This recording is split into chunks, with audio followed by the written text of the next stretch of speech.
사람은 누구나 이기적인 욕망이 있다고 그랬죠. 그래서 나 먼저 그리고 나 우선이라는 것을 그런 본성이 있어서 그게 충족이 되면, 즉 나의 쾌락이 충족이 되면 내 인생 행복할 것이다라고 하는 거짓된 신념이 대부분의 사람들에게 있다라고 했습니다. 그래서 사도 야고보는 이에 대해서 하나님 앞에서 우리를 낮추고 겸손하게 하는 것, 그에 대해서 10가지 방법에 대해서도 이야기를 했고요. 그리고 우리가 기도할 때 우리의 욕망과 쾌락들을 구하는 게 아니라 하나님 앞에 진실된 마음을 가지고 구할 때 우리가 그 거짓된 신념에서 벗어날 수 있다고 우리가 살펴봤습니다. 오늘 또한 누구나 쉽게 범하고 있는, 그리고 죄로 잘 인식하지 못하는 오류에 대해서 살펴보려고 합니다. 말씀에 앞서서 영상 하나 볼 건데요. 여러분 영상을 보는 동안에 검은 옷을 입은 사람들이 나오고 흰 옷을 입은 사람이 나옵니다. 근데 서로 공을 가지고 패스를 하는데요. 흰 옷을 입은 사람들이 하는 패스의 횟수만 세시면 돼요. 검은 옷을 입은 사람들이 아니라 흰 옷을 입은 사람들의 패스를 몇 번 패스하는지 정확하게 한번 세어봤으면 좋겠습니다.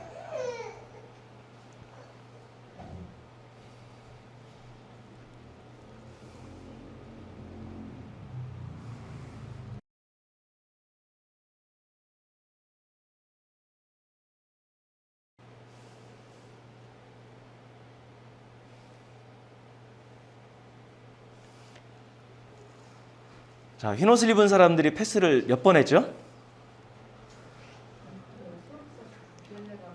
14번이요? 16, 네, 정확합니다. 16번 패스했습니다. 근데 여러분, 영상을 보면서 좀 이상한 점 발견하지 못했나요? 여러분이 흰 옷을 입은 사람들이 패스하는 것을 세는 동안에 이 영상에서 3가지 변화가 있었습니다. 검은 물체가 쓱 지나가는 거 못 봤나요? 자, 고릴라 분장을 한 사람이 가운데를 가로질러서 갔고요. 커튼의 색깔이 변했고요. 그리고 한 사람이 화면 밖으로 나갔습니다. 한번 다시 살펴볼까요? 가운데 와서 모션도 취했습니다. 그리고 한 사람이 밖으로 나갔습니다. 커튼 색깔이 검은색에서 빨간색에서 노란색으로 바뀌었습니다. 신기하죠? 이 실험은 고릴라 실험이라고 하는 유명한 실험입니다. 이 실험을 통해서 하려고 하는 이야기가 뭐냐면 사람은 자기가 보고 싶은 것만 본다라고 하는 거예요. 그런 경향이 있다는 겁니다. 여러분, 만약에 제가 흰 옷을 입은 사람들의 패스하는 숫자를 세십시오라는 말을 하지 않았다고 하면 여러분은 고릴라를 발견할 수도 있고요. 한 사람이 밖으로 나가는 것도 발견할 수 있고 커튼의 색깔이 바뀌는 것도 알아챌 수 있었을 겁니다. 그런데 제가 여러분이 보아야 될 것, 흰 옷을 입은 사람들이 패스하는 횟수를 세십시오라고 하는 순간에 여러분의 관심은 어디로 가요? 흰 옷을 입은 사람들이 패스하는 그 공의 흐름을 따라가다 보니까 분명히 커다란 변화가 있음에도 불구하고 그것을 인식하지 못하는 거예요. 제가 한 질문이 여러분의 안목과 관심을 그렇게 보도록 만들어버린 거죠. 오늘 주제는 뭐냐면 헐뜯음, 누군가를 헐뜯는 것과 심판에 관한 말씀입니다. 개역성경에서는 이거를 비방이라고 하면은 좀 알아듣기 쉽겠죠. 그리고 사람들에 대한 판단, 비방과 판단이라는 단어로 번역이 됐습니다. 제가 목회를 하면서 가장 힘들었던 것 중에 하나가 뭐냐면 사람과 사람 사이를 중재하는 일이었습니다. 상대방에 대해서 어떤 판단을 내린 사람들 사이를 중재한다는 건요, 거의 불가능에 가까웠어요. 왜요? 내가 저 사람에 대해서 내린 판단을 아무리 설득하고 설명을 해도 바꾸는 사람이 많지가 않아요. 대부분은 내가 누군가에 대해서 내린 판단에 대해서 믿습니다. 내 판단이 옳다라고 믿어요. 그래서 제가 아무리 설명을 하고 오히려 상담을 요청해서 제가 이야기를 해줘도 그거에 대해서 객관적으로 얘기를 해줘도 어떻게 얘기를 하냐면 내 말을 들어주지 않는다고 오히려 서운해하고 섭섭해하는 경우가 훨씬 더 많이 있었어요. 왜 내 편 안 들어주냐고 이야기하는 경우들이 많이 있었습니다. 왜 그럴까요? 누군가의 상대방에 대해서 내가 내린 그 판단이 옳다고 믿고 있기 때문이에요. 내가 내린 그 결론이 옳다고 믿고 있기 때문입니다. 그렇기 때문에 오히려 저를 설득을 하려고 하고 주변 사람들을 설득을 하려고, 그런 사람 아니야, 이런 경우도 있어라고 이야기를 해도 뭐라고 이야기를 해요? 아니라고. 그건 목사님이 몰라서 그런 거라고. 내가 당신이 알지 못하는 그 사람에 대해서 알고 있다고 이야기하면서 오히려 설득하고 자신의 생각을 입증하려고 하는 경향이 많이 있습니다. 이거는요, 믿음을 떠나서 믿음에 상관없이, 신앙의 연수와 상관없이 대부분의 사람들이 보이고 있었던 경향이었습니다. 신앙의 연수와 직분에 상관없이 이런 일들은 사람이 있는 곳이라면 교회 안에서조차도 비일비재하게 벌어지고 있는 것이죠. 신자들이 신자를, 아니면 주변에 있는 불신자들에 대해서 우리는 끊임없이 판단을 하고 비방을 하고 헐뜯는 말을 하고 험담을 합니다. 교회 안에서조차도 그런 비방하는 말들이 끊이지가 않아요. 2000년 전에 사도 야고보의 그 시대도 마찬가지예요. 지난주에 설명드렸던 것처럼 그 시대는 예수를 믿기 위해서는, 하나님을 믿기 위해서는 자신의 생명을 걸어야 되는 시기였습니다. 예수 믿는다는 이유로 재산을 뺏겨야 됐고요, 가족으로부터 축출을 당해야 됐고요, 죽임을 당해야 되는 시대. 그러니까 믿음이 얼마나 순수하고 좋았겠어요. 그런데 그런 시대에조차도 쾌락에 대한 신념이 있었고, 그리고 험담에 대한 신념이 있는 거예요.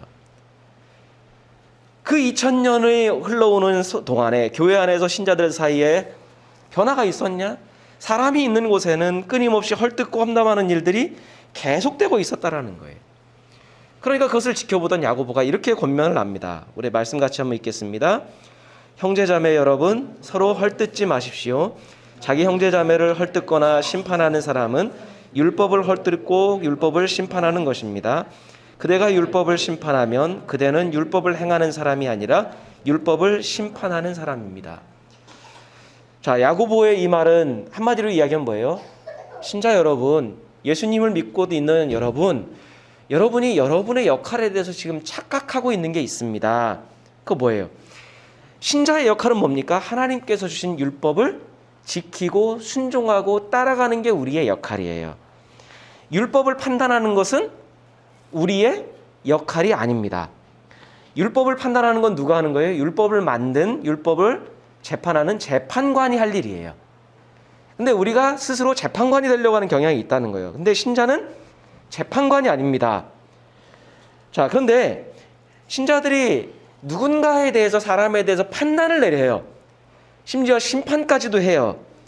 그거는 누군가를 헐뜯고 험담하는 것은 율법을 따르고 순종하는 게 아니라 뭐예요?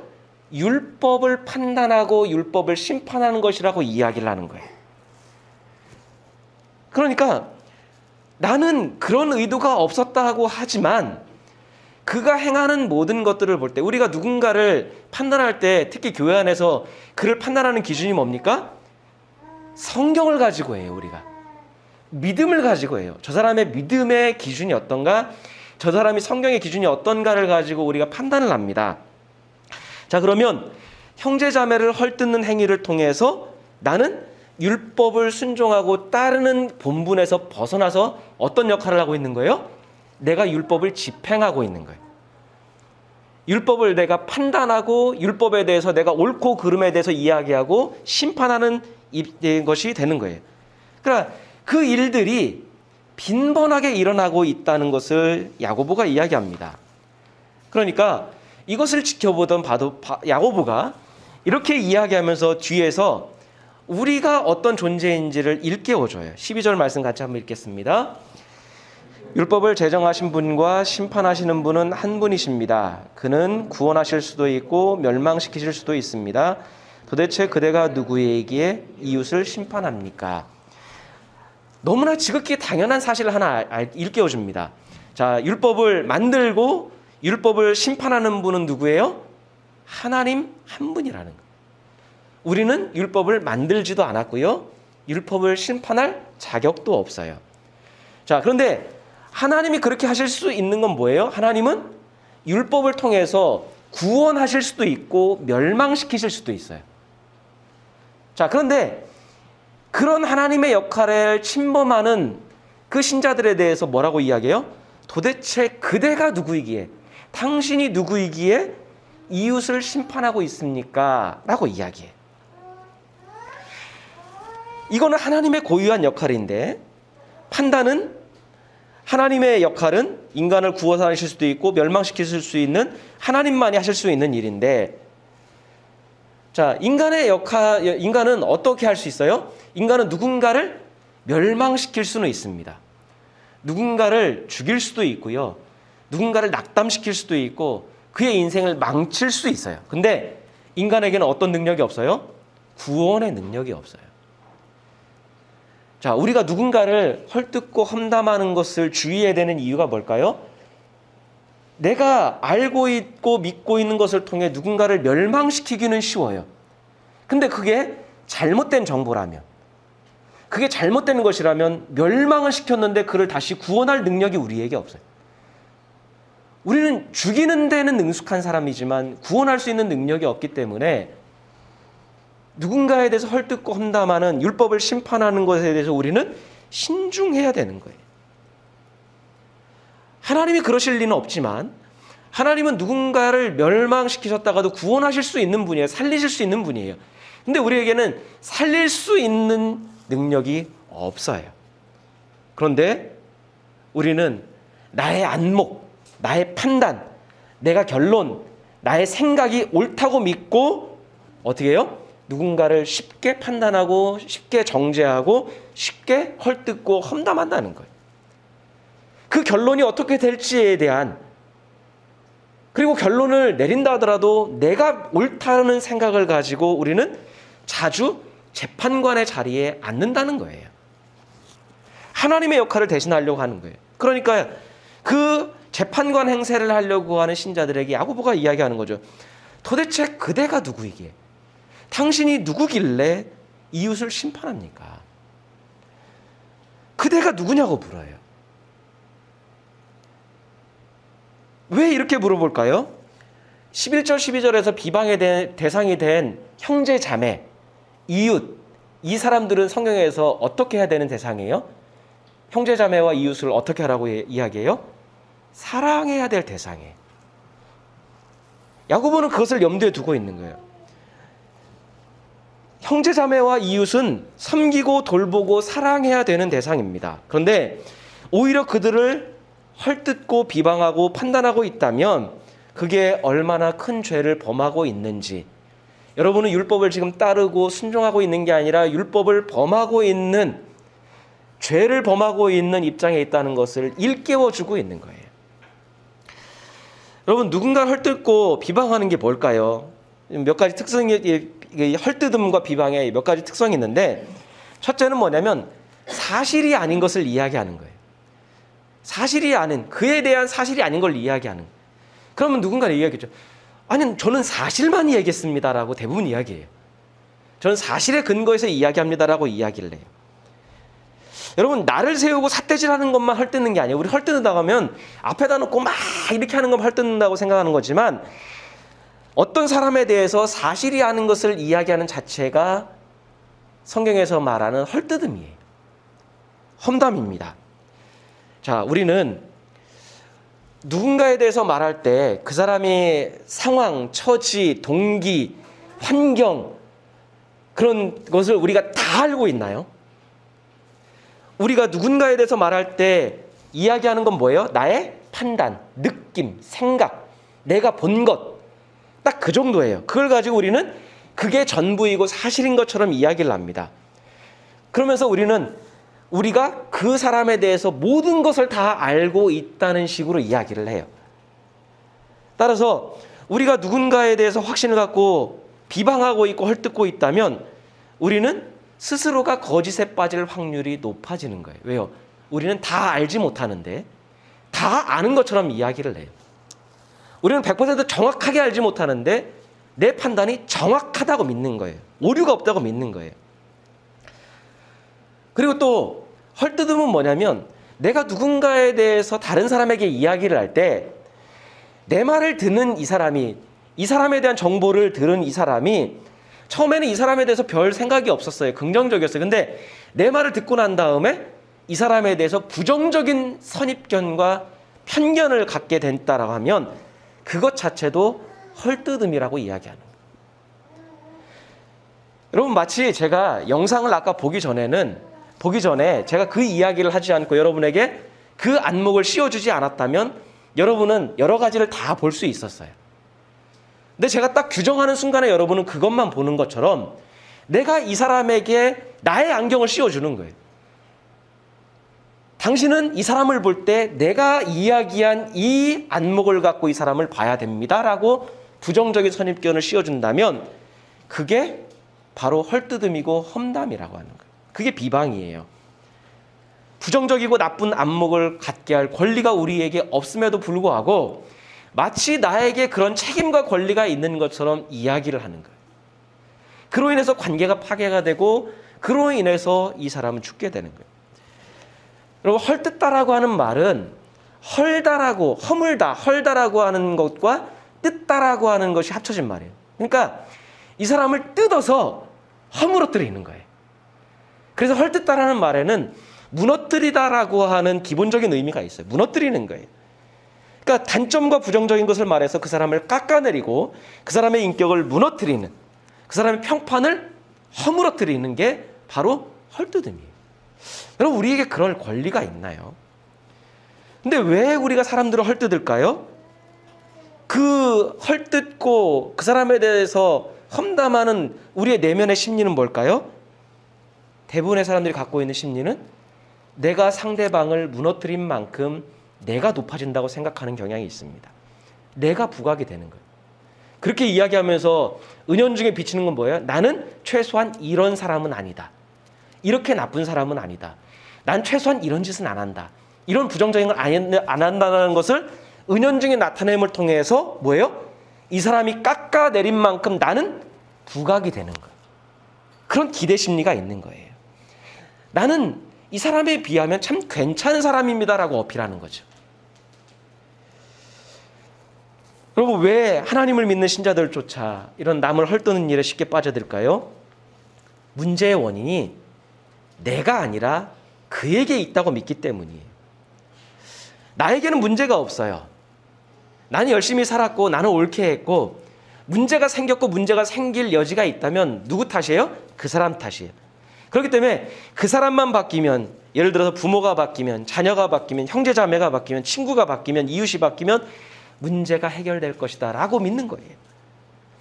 그래서 문제가 터졌거나 문제가 터지기 전에 다른 사람들하고 왜 나눕니까? 이 부정적인 생각을 나만 갖고 있는 게 아니라 왜 다른 사람들한테 전할까요? 험담을 왜 할까요? 그 사람을 내 편으로 만드는 거예요. 그래서 문제가 터졌다면 이 이야기를 나눔을 통해서 이야기하고 싶은 게 뭐예요? 문제의 원인은 나에게 없어요. 나는 잘하려고 했는데 이 사람 때문에 문제가 터진 거예요. 이 사람을 내 편으로 만드는 거예요. 때로는 문제가 터지기 전에 우리는 미리 이야기하는 경향이 있습니다. 왜 그럴까요? 나중에 혹여 문제가 터진다면 이 이야기를 들은 사람이 어떻게 해요? 내 편을 들어주는 거예요. 내가 미리 알고 있었는데 내가 그거를 알고 보니까 이 사람은 잘못이었는데 저 사람 때문이라고 해서 내 편을 만드는 거예요. 그러니까 기본적인 심리는 뭐예요? 내가 살기 위해서 다른 사람을 죽이는 거예요. 내가 높아지기 위해서 다른 사람을 깎아내리는 거예요. 미리 상대방을 무너뜨려 놓고 내 위치를 높이는 게 험담인 거예요. 이게 우리는 잘못된 것도 알고 이게 죄인 것도 알아요. 근데 이것을 버리지 못하는 이유가 뭘까요? 우리의 본성 안에는 남의 말을 하기를 좋아하는 본성이 있기 때문이에요. 우리는 기본적으로 남의 말 하기를 좋아하는 본성이 있습니다. 우리 잠언의 말씀 한번 읽겠습니다. 헐뜯기를 잘하는 사람의 말은 맛있는 음식과 같아서 뱃속 깊은 데로 내려간다. 여러분, 되게 적절한 비유 아닌가요? 남에 대해서 이야기하는 것, 남에 대한 험담을 이야기하는 게 뭐하고 똑같아요?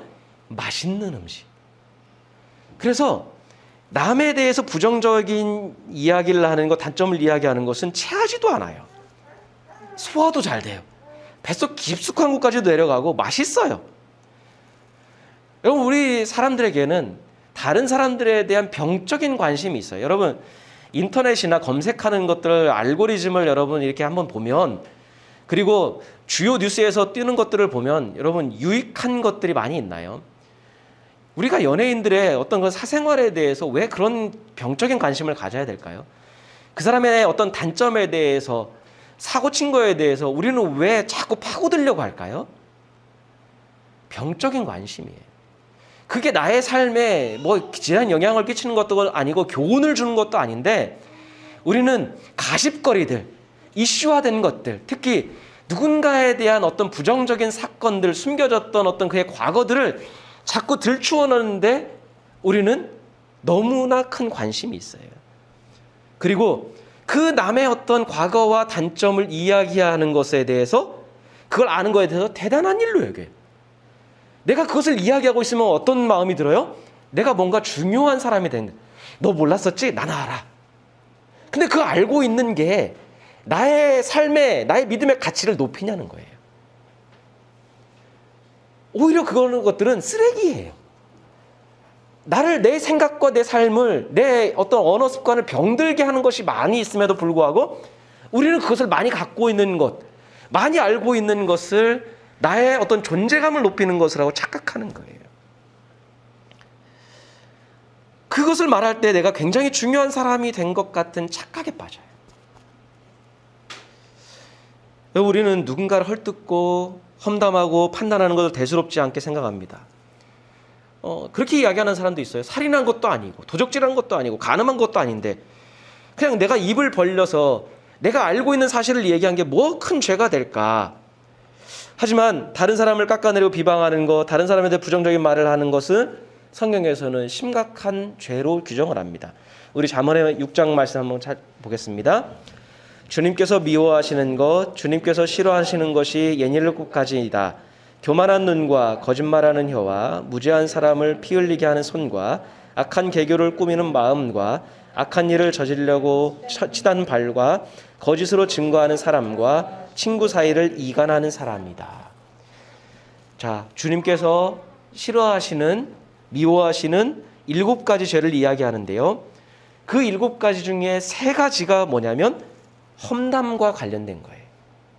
거짓말하는 혀, 거짓으로 증거하는 사람, 친구 사이를 이간하는 사람. 하나님이 미워하시고 싫어하시는 죄 중에 험담과 헐뜯는 것 관계된 게 3가지나 돼요. 그러니까 우리에게 언어가 얼마나 중요한지를 깨닫게 해주는 거죠. 출애굽기에도 비슷한 경우가 나옵니다. 같이 한번 읽겠습니다.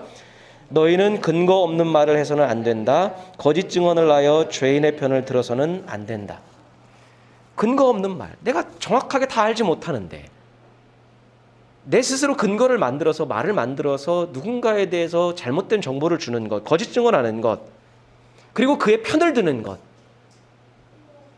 하나님이 그렇게 하지 말라고 말씀하는 거예요.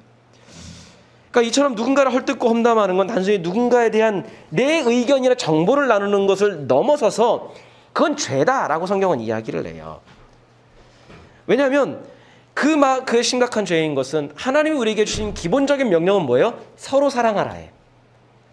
근데 서로 사랑하는 것은 하지 않고 이 사랑하라는 계명은 가볍게 여기면서 내가 율법을 판단하고 누군가를 헐뜯고 하는 것은 내 의무인 것처럼 행하고 있다면, 율법은, 하나님 말씀은 따르지 않고 내 욕망과 내 신념을 따라 사는 것이기 때문이에요. 계명에 대한 불순종이죠. 야고보가 이야기하죠. 형제 자매를 헐뜯고 심판하는 건 그 사람을 헐뜯는 게 아니다. 그건 기본적으로 네가 율법을 헐뜯고 율법을 심판하고 있는 것이다 라고 이야기를 해요. 왜요? 이것은 그 율법을 내가 판단하고 율법을 헐뜯음을 통해서 율법을 만드신 하나님을 비방하고 있는 것이기 때문에. 그러니까 율법을 지키는 대신에 율법을 심판하고 판단하면서 내 스스로가 재판관의 자리에 수시로 앉는 거예요. 내가 율법의 판단을 받아야 되는 사람인데 내가 율법의 집행자가 되는 거예요. 그러면서 율법을 무시하게 되는 것이죠. 그러니까 우리는 그걸 통해서 스스로 하나님 노릇을 하려고 하는 거예요. 여러분, 기본적으로 우리가 재판이라고 하면, 재판하려면 어떻게 돼요?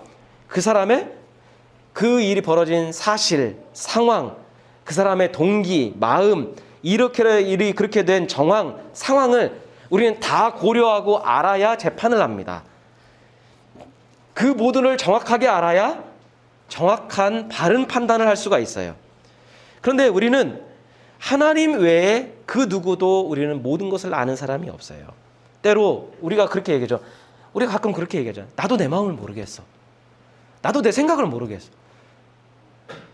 나 자신조차도 모르면서 우리가 다른 사람에 대해서 얼마나 많은 것을 알고 있을까요? 얼마나 정확하게 알고 있을까요? 그런데 우리는 마치 모든 것을 정확하게 내가 다 알고 있는 것처럼 수시로 하나님의 자리에 앉는 거예요. 그러니까 야고보가 표현하는 건 뭐예요? 헐뜯음, 비방, 이 판단하는 것은 하나님 노릇을 하려고 하는 우리 자신의 잘못된 욕망, 나 자신에 대한 잘못된 신념이다라고 이야기하는 거예요.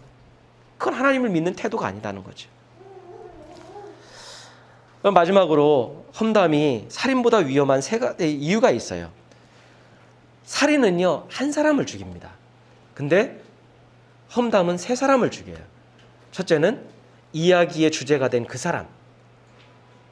이 사람에 대한 부정적인 인식이 심어짐을 통해서 다른 사람들이 이 사람을 바라볼 때 부정적으로 바라보는 통해 이 사람을 낙심시키고 이 사람의 영혼을 죽이는 거예요. 두 번째는 이야기를 듣고 있는 사람도 죽이는 거예요. 이 사람이 이 다른 사람에 대해서 부정적인 생각을 갖게 될 이유가 없어요. 우리는 그렇게 만들려고 하지만. 그리고 나중에 이 사람이 혹여 부정적인 입장을 갖게 되면 나중에 어떻게 할까요? 또 말을 퍼뜨려서 살인에 동조하게 되는 거예요. 또 세 번째는 그 이야기를 하고 있는 내가 죽는다라는 걸 뭐예요? 나의 영혼이, 나의 믿음이 죽고 있다는 사실을 모르는 거예요. 그러니까 살인은 가까이에 있는 사람만 죽일 수 있어요. 근데 험담은 뭐예요? 나의 이 바운더리 없는 먼 곳에 있는 사람도 죽일 수 있는 거예요. 최근에 와서 연예인들이 많은 자살 사건이 있었죠. 그 자리에서 죽였나요? 아니에요. 가상 공간에서 이야기했던 그 말들로 인해서 이 사람이 자신에 대해서 자책하고 비관하다가 죽는 경우들이 많이 있어요. 그러니까 험담 헐뜯는 거는요, 살인보다 더 치명적입니다. 살인은 그 사람의 육체를 죽이는 거지만 헐뜯고 험담하고 비방하고 판단하는 것은 그 사람의 영혼과 생각과 마음도 죽이는 거예요. 따라서 누군가가, 특별히 내가 알고 있는 사람들 가운데서 누군가가 실수했을 때, 그의 허물을 알게 되었을 때 우리의 역할은 뭐예요? 대부분의 사람들은 가서 누군가에게 나팔을 부는 것, 전달해 주는 것을 자기 책임이라고 생각하지만 우리가 해야 될 첫 번째 역할은 뭐예요? 덮어주고 조언해주고 기도해주는 것. 내가 입을 벌려 한 그 한마디 부정적인 말이 그 사람에게 얼마나 큰 영향력을 미칠 수 있는지에 대해서 먼저 생각해야 되는 거예요. 나의 말 한마디로 인해서 그 영혼에, 그 공동체에, 관계에 얼마나 큰 영향을 미칠 거에 대해서 먼저 생각을 해야 되는 것이죠. 그러니까 우리가 관계에 있어서 하나님께 구해야 될 것은 판단력보다는 분별력입니다. 판단력은 뭐예요? 내가 옳고 그름을 먼저 판단하는 게 판단력이라면 분별력은 뭐예요? 어떤 게 죄가 될까? 어떤 게 영향력을 더 크게 미칠까? 근데 우리는 판단력을 먼저 구해요. 그래서 옳고 그름을 따져서 내 판단을 갖고 누군가를 죽이는데 우리가 먼저 구해야 될 건 뭐예요? 분별력이에요. 어떤 게 하나님의 뜻일까? 어떤 게 믿음으로 옳은 것일까를 생각을 하는 거예요. 하나님만이 바르게 판단하실 수 있어요. 그러면 우리가 먼저 분별력을 구하고 하나님의 판단을 기다린다면 하나님이 모든 것을 다 이끌어 가실 것이기 때문이에요. 여러분, 공의를 위해서는, 공적인 이익을 위해서는 정당한 비판을 해야 될 때가 분명히 있습니다. 우리가 비판과 모든 걸 하지 말라는 게 아니에요. 공적인 이익을 위해서는 정당한 비판을 해야 될 때도 있고요. 진리를 위해서는 바르게 판단하고 때로는 바른 목소리를 내야 될 때가 있습니다. 하지만 우리 안에 있는 인간관계 안에서는 헐뜯고 비방하고 판단하는 게 우선이 아니라 감싸주고 도와주고 기도해주는 게 더 많아야 되고 우선이 되어야 되는 거예요. 우리 스스로 누군가를 정죄하고 판단하면서 하나님 노릇을 하려는 경향이 나에게 있다는 것을 인정해야 됩니다. 우리가 그 사람을 쉽게 멸망시킬 수는 있지만 구원할 능력이 없다. 그래서 내가 자칫 잘못된 판단으로 그를 비방해서 그가 낙심하고 좌절하고 멸망한다면, 나는 그를 구원할 능력이 없이 죽음으로 내몬다는 사실을 내가 안다면, 우리가 누군가에 대해서 그렇게 섣불리 쉽게 이야기하지는 못하게 될 겁니다. 우리가 믿고 따라야 되는 것은 나의 판단과 나의 생각이 아니라 주님의 말씀과 우리를 향하신 하나님의 명령입니다. 구원하시기도 하시고 멸하기도 하시는 주님께 우리가 맡기면 하나님께서 우리를 선한 길로 인도하실 겁니다. 내가 섣불리 나서지 않아도, 내가 섣불리 그것을 행하지 않아도 하나님이 우리를 통해서 선한 일들을 만들어 가실 줄로 믿습니다.